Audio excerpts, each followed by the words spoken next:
Bem-vindo ao canal Escatológico. Vocês já ouviram falar no Sínodo de Dort? O Sínodo de Dort, também conhecido como o Sínodo de Dordrecht ou Sínodo de Dordrecht, foi um sínodo internacional que teve lugar em Dordrecht, na Holanda, de 1618 a 1619. Eles ficaram durante um tempo reunidos para discutir e elaborar uma resposta com fundamento bíblico às heresias criadas por Armínio. Então, a Igreja da Holanda, a Igreja Reformada, com o objetivo de regular uma séria controvérsia existente nas igrejas holandesas, que foi iniciada pela ascensão do arminianismo, a igreja se reuniu nessa cidade durante um tempo com pessoas, eram pessoas líderes da igreja reformada com amplo conhecimento bíblico que deveriam responder às mentiras que foram levantadas por Armínio. Isso causou uma grande confusão dentro da Igreja Reformada da Holanda. Então, a primeira reunião daquele sínodo teve lugar em 13 de novembro de 1618. E a última, eles tiveram 154 reuniões. Foi a 9 de maio de 1619. E também para essa reunião na época, foram convidados representantes com direito de voto vindo de 8 países estrangeiros. O nome Dort era um nome usado naquela época em inglês para a cidade holandesa de Dordrecht. E esse sínodo, primeiro temos que dizer que o arminianismo, para quem não sabe, é uma escola de pensamento soteriológica, isso é, a respeito da doutrina da salvação, baseada nas ideias do holandês Jacobus Arminius, que ele nasceu em 1560 e faleceu em 1609. E seus seguidores históricos, então aqueles que seguem Armínio, eram chamados de os remonstrantes. A aceitação doutrinária se estende por boa parte do cristianismo, desde os primeiros argumentos entre Atanásio e Orígenes, até a defesa de Agostinho de Hipona a respeito do pecado original. Então, Armínio é herdeiro de outros, de outras pessoas que advogavam a heresia. Então, Armínio foi originalmente articulado, o arminianismo holandês, numa tal de remonstrância, que é uma declaração teológica assinada por 45 ministros e que foi apresentado ao Estado holandês. O sínodo, portanto, foi uma resposta a essa remonstrância e foi chamado pelos Estados Gerais para mudar a remonstrância. Os 5 pontos da remonstrância afirmam o seguinte: vejam só o que eles afirmam. Isso aqui, na verdade, esvazia o poder de Deus. E não passa, o arminianismo não passa, a pessoa, você que acredita em arminianismo, viu? Isso aí não passa de filosofia humanista. Filosofia barata, meu irmão, do humanismo, que, sem dúvida, está presente em diversas doutrinas satânicas. O humanismo está presente na maçonaria, está presente na nova era, está presente em todo tipo de doutrina que coloca a responsabilidade da salvação sobre os ombros do ser humano. Então, os 5 pontos da remonstrância afirmam que a eleição e condenação no dia do julgamento foi condicionada pela fé racional ou não fé do homem, condicionada pela fé racional ou não fé do homem. Não sei se vocês já ouviram aí um líder de igreja, né, falando uma heresia. Use a sua fé. Você tem fé que o homem ele já nasce com a fé salvadora. Você tem a fé dentro de si. Isso é natural. Use a fé como se a fé fosse digamos assim, como se a fé fosse essa lupa aqui. Um mecanismo, né, fabricado pelo homem para poder ampliar os seus poderes inerentes. Né? Isso, né, uma afirmação dessas provém diretamente, é uma filha bastarda das ideias de Armínio. Então a eleição foi condicionada pela fé racional, ou a não fé do homem. É algo que provém do ser humano. Né? Então você tem que exercitar a fé. Né?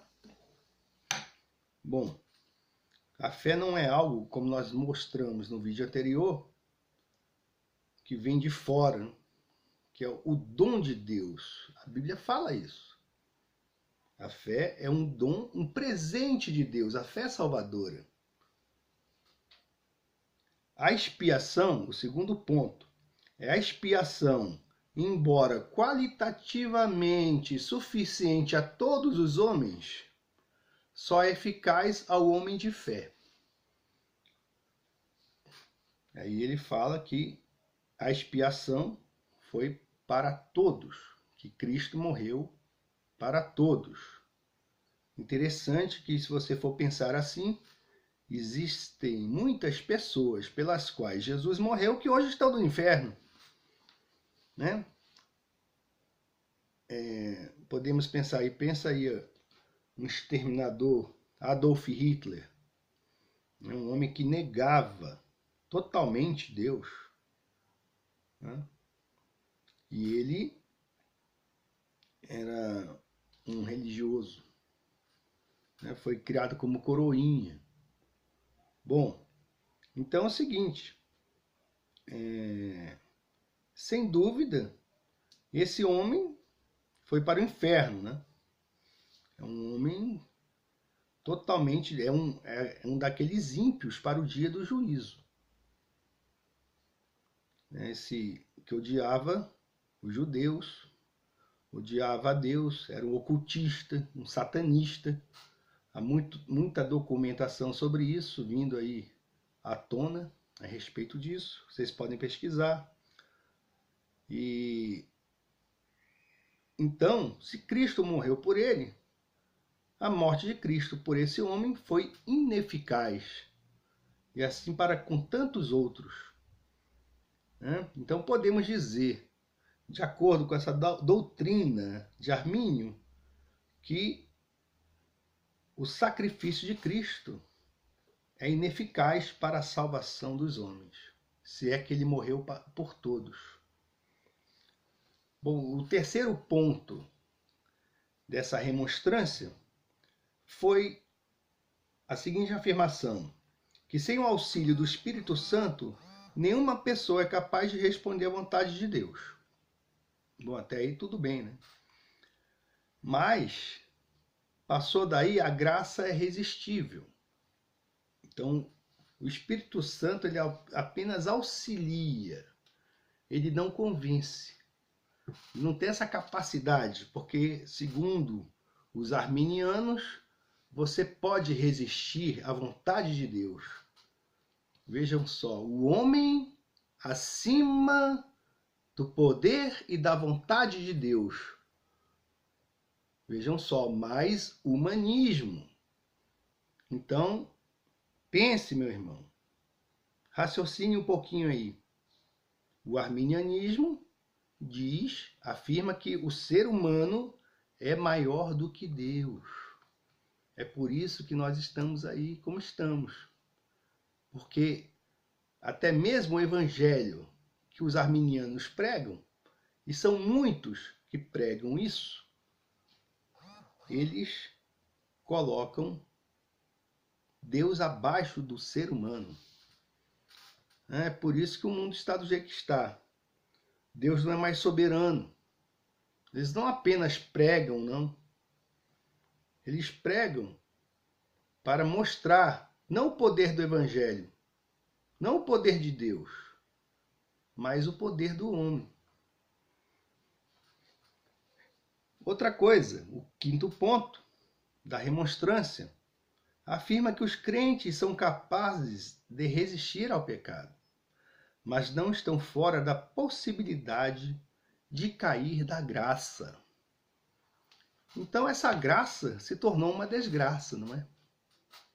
A graça de Deus, o presente que Deus dá ao ser humano, a salvação, é um novo nascimento. Então vamos ver como o Sínodo de Dort respondeu a essas heresias veiculadas por Armínio e seus seguidores.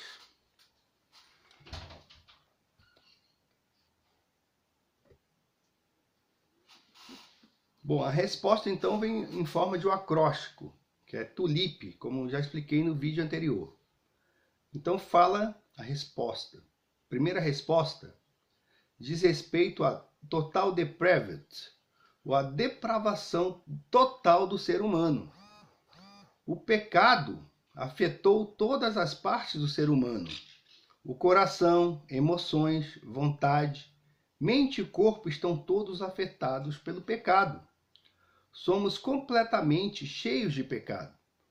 Não somos tão pecadores como poderíamos, mas somos totalmente afetados e manchados pelo pecado. A doutrina da depravação total deriva das escrituras sagradas. Não é algo que vem da mente, né, do ser humano. E as escrituras, elas revelam o caráter humano de modo bem claro. Então nós podemos ver em Marcos 7, 21 a 23. Marcos 7.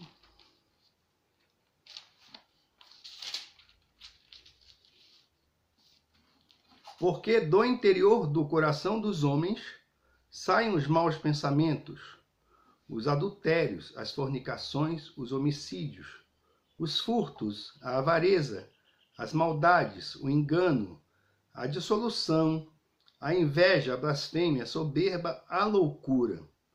Todos esses males procedem de dentro e contaminam o homem.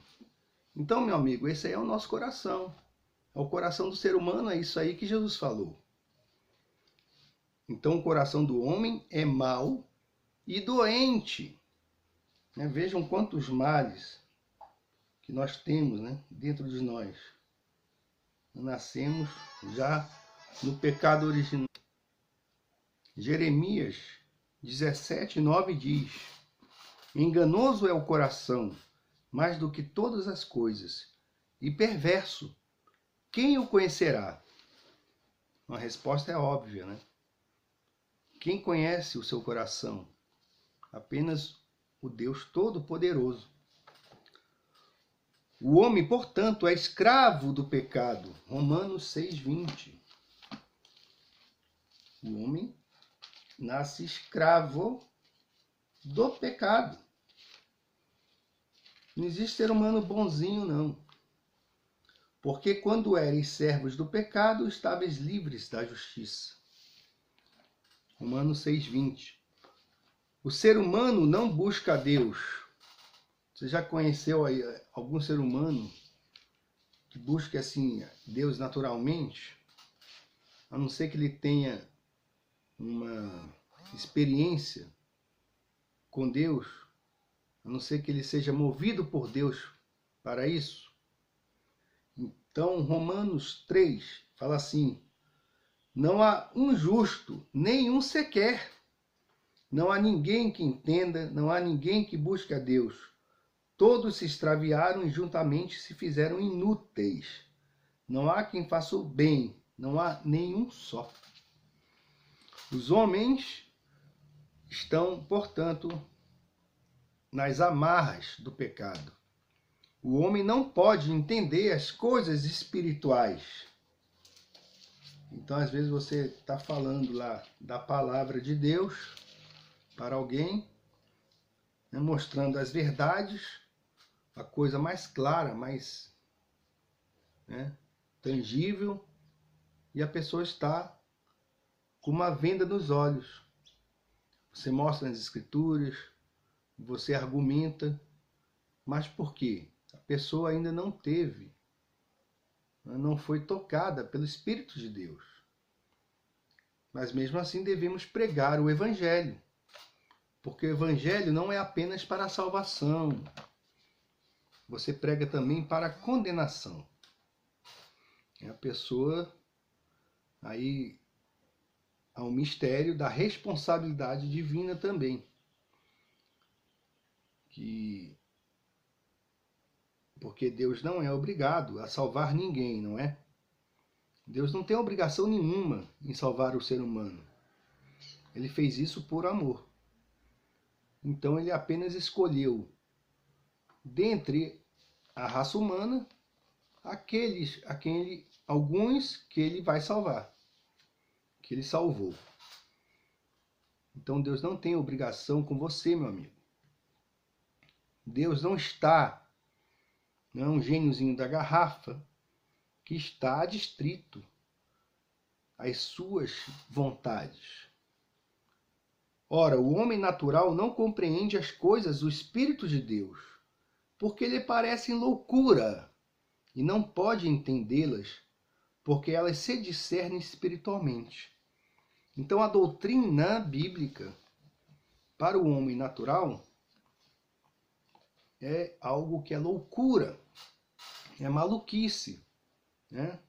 Cristo morrer pelos pecados, numa cruz, Jesus Cristo ressuscitar dos mortos, o Espírito Santo, né, aplicando essa salvação, a criação de Deus, né, Deus criar o mundo, a criação, o plano de Deus para o homem revelado nas Escrituras, o plano de salvação.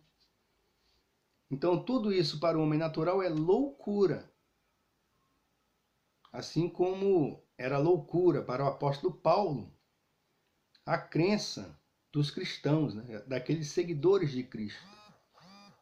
Mas até que Deus iluminou o caminho dele e de seus olhos as vendas foram tiradas, ou as escamas. Ele mesmo fala disso. Então, a Bíblia fala que Deus se encontra, né, em inimizade para com o homem. E o homem em inimizade para com Deus. Então, está em Efésios 2,15.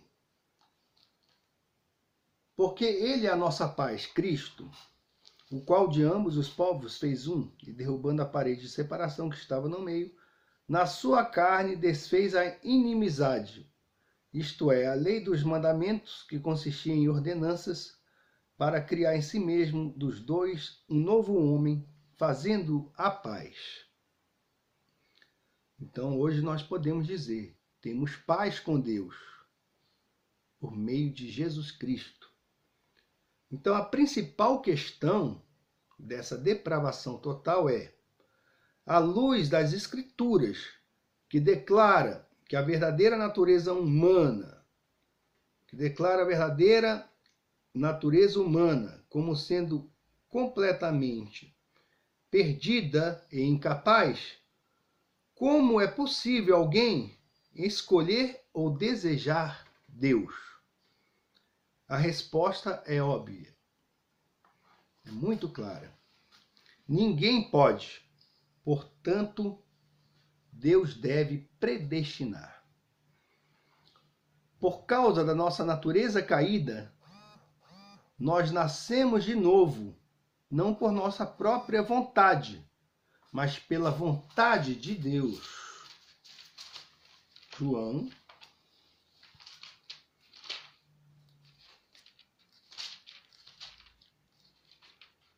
capítulo 1, verso 12 a 13. Mas a todos quantos o receberam, deu-lhes o poder de serem feitos filhos de Deus, aos que creem no seu nome. Aí nós vemos aqui, quando a pessoa recebeu a Cristo, né? Quando você lê esse versículo aqui, parece que isso foi uma ação da pessoa. Mas não, logo em seguida ele responde: os quais não nasceram do sangue, nem da vontade da carne, nem da vontade do homem, mas de Deus. Então é a ação de Deus no coração do homem.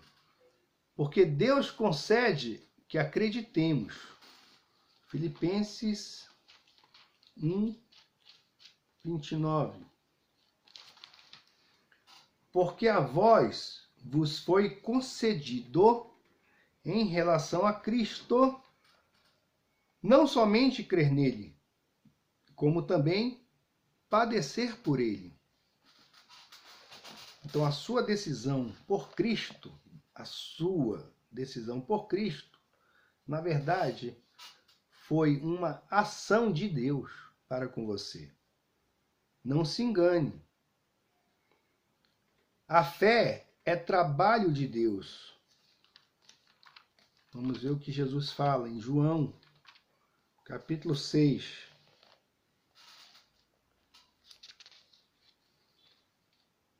Que faremos para executarmos as obras de Deus? Jesus respondeu e disse-lhes: a obra de Deus é esta, que creais naquele que ele enviou. Então você crê, na verdade, é a obra de Deus. Então Deus vai fazer nascer a fé dentro do seu coração. Atos 13, 48.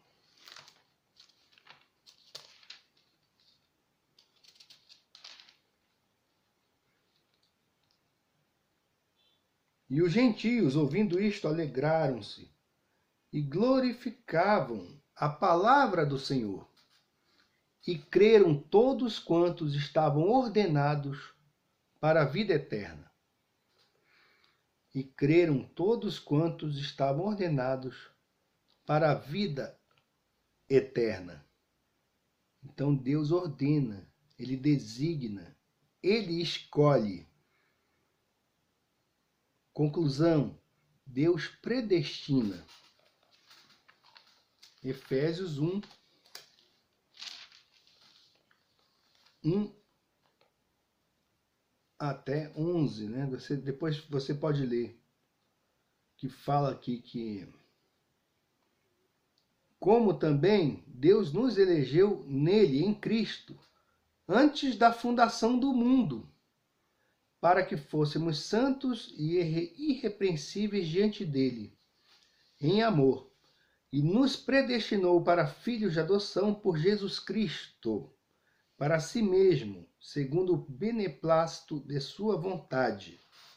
E você pode ler do capítulo 1 de Efésios, versículo 1 até o 11.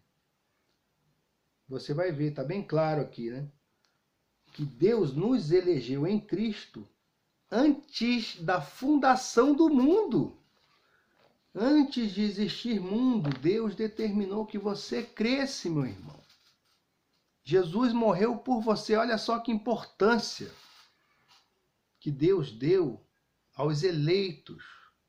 E se você é um eleito de Deus, não se assoberbe quanto a isso. Pelo contrário, tenha muito temor, porque você poderia estar aí, largado numa lata de lixo. Não tem um monte de mãe aí que coloca filho em lata de lixo? Então, nós estávamos aí, como numa lata de lixo. mas Deus foi e escolheu você para ser salvo. Então nós devemos ter temor de Deus. É um temor reverencial e um agradecimento especial. Senhor, misericórdia. Não somos nada, não valemos nada, mas o Senhor me resgatou, né? Não sei qual a sua história de vida, cada um tem uma. Não conheço a sua angústia, mas Deus conhece. Então, levantemos as mãos aos céus, né? Louvemos a Deus. E também não se preocupe muito com o ímpio, não. Viu? O ímpio que está ali, sem salvação, ele está feliz. Está no ambiente dele. Assim como nós também estávamos. Né? Felizes da vida por estarmos distantes de Deus. Assim é o ser humano. Mas quando o Espírito Santo abre o coração para a palavra, e muda a nossa natureza, nós já não temos mais alegria naquilo que nos dava alegria, né? Aquela falsa alegria, passageira. Então, Romanos 8:29. Porque os que dantes conheceu também os predestinou para serem conformes à imagem de seu Filho, a fim de que ele seja o primogênito. Aqui Cristo é o primogênito, entre muitos irmãos.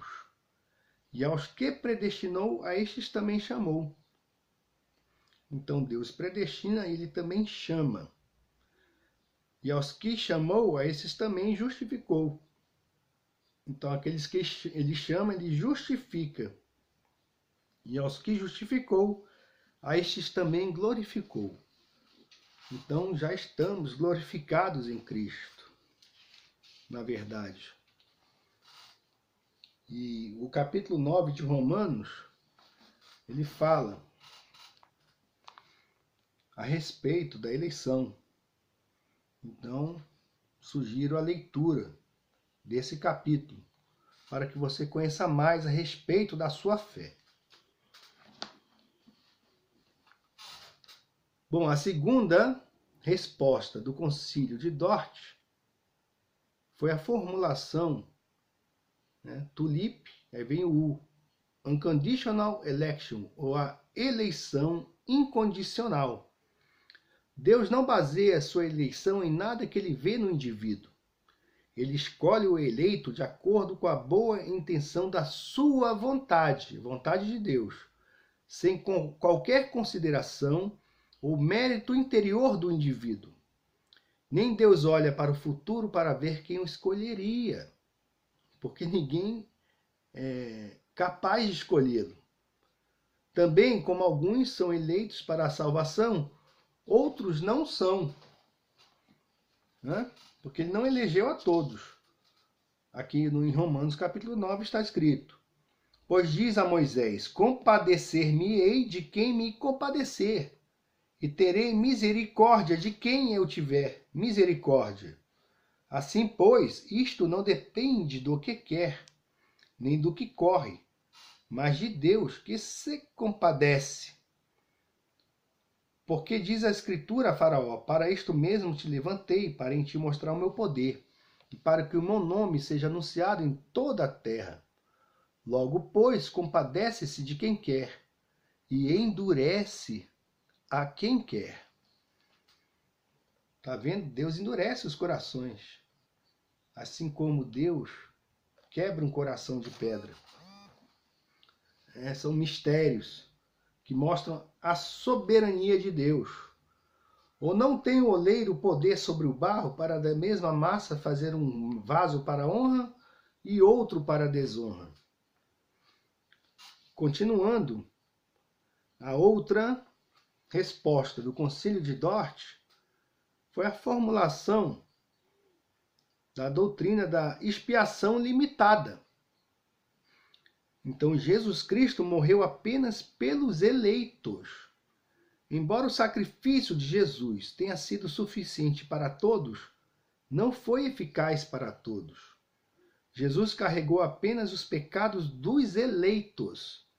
O fundamento para essa afirmação se encontra nas passagens como Mateus 26, 28, onde ficamos sabendo que Jesus morreu por muitos e não por todos. João 10, 11, 15 diz que Jesus morreu pelas ovelhas. E temos também Isaías 53, 12, que é a profecia a respeito da imolação do Cordeiro. Por isso lhe darei a parte de muitos, e com os poderosos repartirá ele o despojo, porquanto derramou a sua alma na morte, e foi contado com os transgressores. Mas ele levou sobre si o pecado de muitos, intercedeu pelos transgressores. Aqui não está falando o pecado de todos, viu? Então, veja só como a palavra de Deus desmente o arminianismo. O outro ponto que foi elaborado pelo Sínodo de Dort foi a graça irresistível, ou irresistible grace. Quando Deus chama seus eleitos para a salvação, eles não podem resistir. Deus oferece a todos a mensagem do Evangelho. Isso é conhecido como o chamado externo. Mas, para o eleito, Deus estende um chamado interno, o qual não pode ser resistido. É irresistível. Esse chamado é feito pelo Espírito Santo, que trabalha nos corações e mentes dos eleitos, para trazê-los ao arrependimento e regeneração, pelo qual, de bom grado e livremente, se convertem a Deus. Isso está aqui, já lemos. Não depende do que quer nem do que corre, mas de Deus que se compadece. João 6,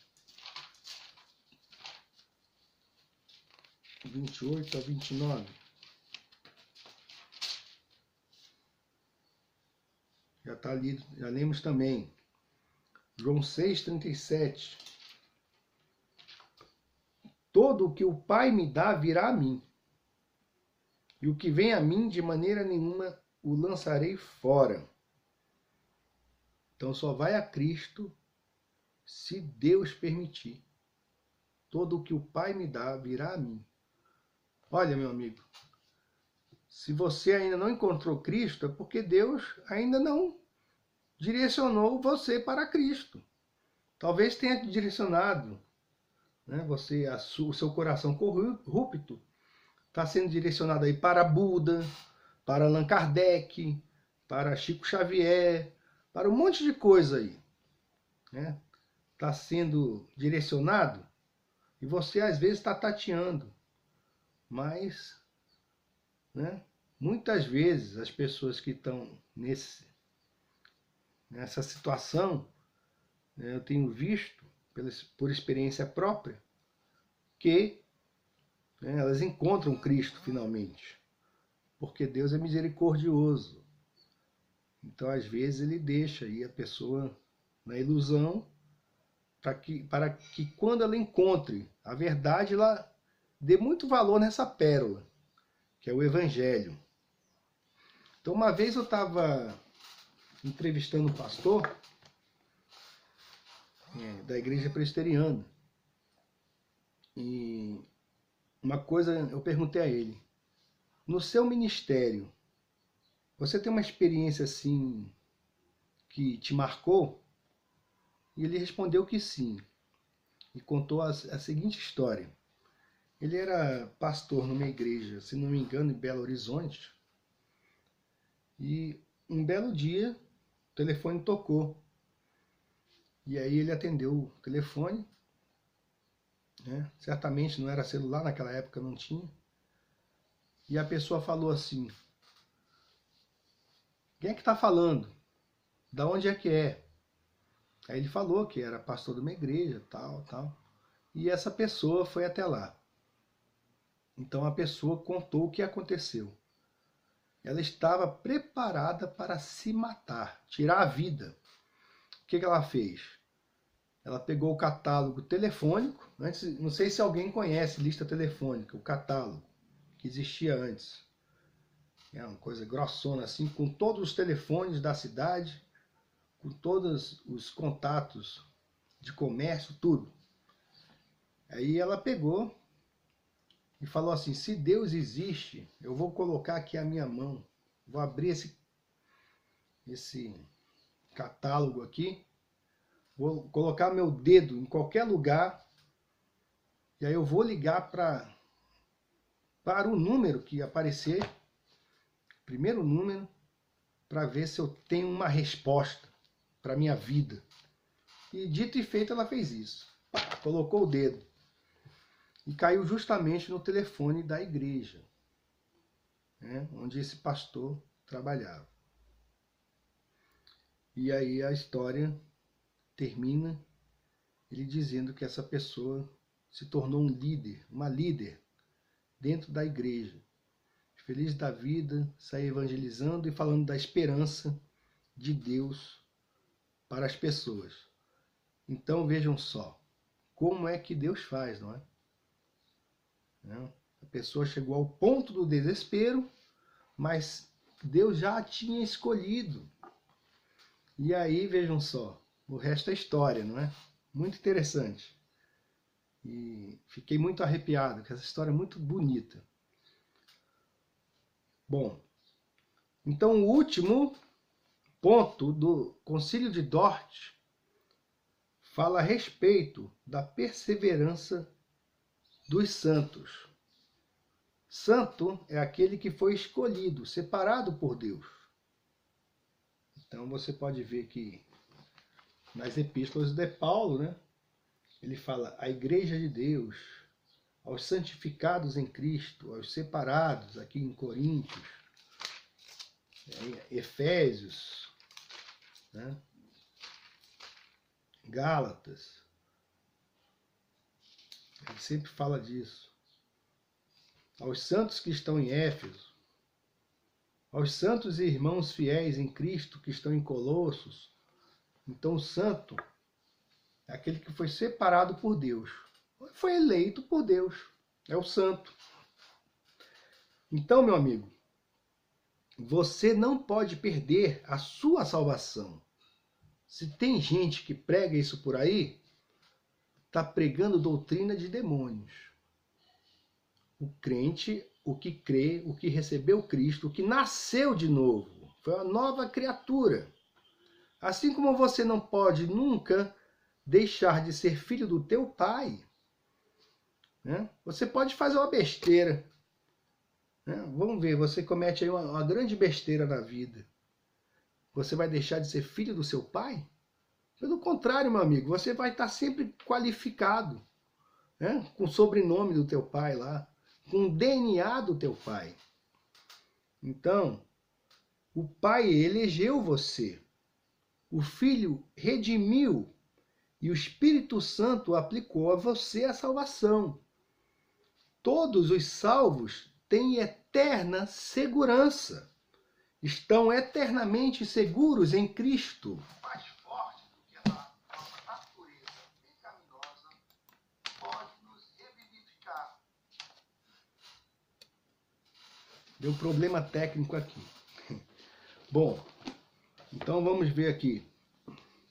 A perseverança dos santos. João, capítulo 10. João, capítulo 10 fala sobre isso. As minhas ovelhas ouvem a minha voz, e eu conheço-as, e elas me seguem. Eu dou-lhes a vida eterna, e nunca hão de perecer, e ninguém as arrebatará da minha mão. Você já leu esse versículo, você arminiano? Você que acredita aí que está sob o jugo do medo, né? Você que acredita que no primeiro mau pensamento você vai para o inferno? Está aqui, ó. E dou-lhes a vida eterna. Quem está falando isso é Cristo, gente. E dou-lhes a vida eterna. e nunca hão de perecer. Nunca hão de perecer, e ninguém as arrebatará da minha mão. Meu Pai, Deus Todo-Poderoso, que mas deu, é maior do que todos, e ninguém pode arrebatá-las da mão de meu Pai. Então, perca o seu medo aí, meu amigo, de ir para o inferno, né? Isso é uma bobagem. Se você é uma pessoa que crê, confessa o Senhor Jesus, né? Mesmo você sendo quem você é, né? Então você é um salvo. Você tem o galardão eterno, você tem a vida eterna, você tem um galardão, né? Então você está eternamente seguro em Cristo. Só precisava dessa palavra, né? Mas por que Deus escreveu tanto sobre isso? Porque o ser humano tem um coraçãozinho fraco, né? Então tem que sempre estar falando e repetindo as coisas nas Escrituras. Portanto, agora nenhuma condenação há para os que estão em Cristo Jesus, que não andam segundo a carne, mas segundo o Espírito. Porque a lei do Espírito de vida em Cristo Jesus me livrou da lei do pecado e da morte. 1 Coríntios 10, 13.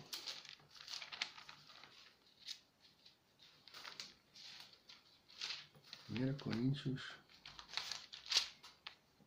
10, 13.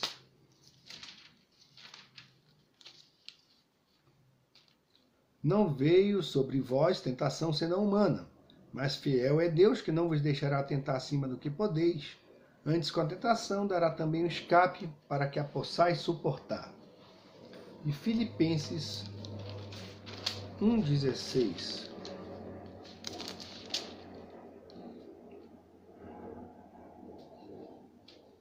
Filipenses.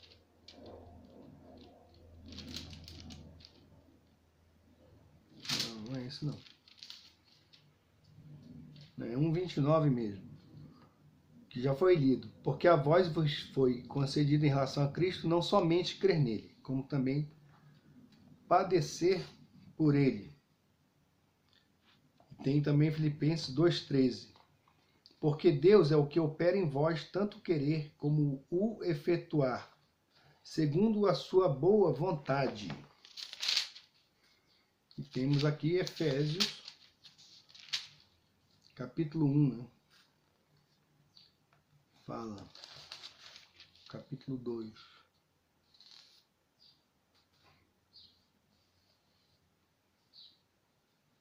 Porque pela graça sois salvos por meio da fé. E isto não vem de vós, é dom de Deus. Não vem das obras, para que ninguém se glorie. Porque somos feitura sua, criados em Cristo Jesus, para as boas obras, as quais Deus preparou para que andássemos nelas. Vejam só, o trabalho de Deus é único, riquíssimo e não pode ser desfeito. Portanto, tenha muito cuidado com as ideias que esvaziam a doutrina de Cristo, a doutrina do Evangelho, e que caracterizam um outro Evangelho, cujo núcleo é a salvação pelas obras, salvação mediante práticas místicas, ordenanças, normas humanas, salvação mediante a prática do humanismo, que é uma filosofia vazia. Muito cuidado com o evangelho da nova era, que prega a reencarnação, doutrina que esvazia o significado do sacrifício de Jesus Cristo, prega a bondade inerente do ser humano e assim afirma não ser necessário o arrependimento dos pecados, pois o ser humano deve apenas se esforçar para ser bom. E o evangelho, que não depende totalmente de que esse arrependimento, como diz a Escritura, é que é Deus que dá a cada um. A nova era afirma que devemos conquistar o amor e praticar as virtudes cristãs para podermos continuar a ter o direito de reencarnar na Terra. Ensina que os rebeldes que não se enquadrarem dentro do perfeito código moral do Evangelho de Jesus Cristo serão exilados para o mundo de ordem inferior. E etc e tal. Né? Então, o Evangelho, eu repito, não é um código moral a ser obedecido. O Evangelho, as boas novas, diz respeito à obra da redenção obtida por Jesus Cristo e sendo pregada para ser crida através da manifestação do Espírito Santo no coração daqueles que Deus escolheu para si. Então, meu amigo, tenha a certeza da sua salvação. Deus vai preservar você. Não fique com medo dessas doutrinas humanistas que nada valem. Armínio é e sempre foi um herege. Fica a dica.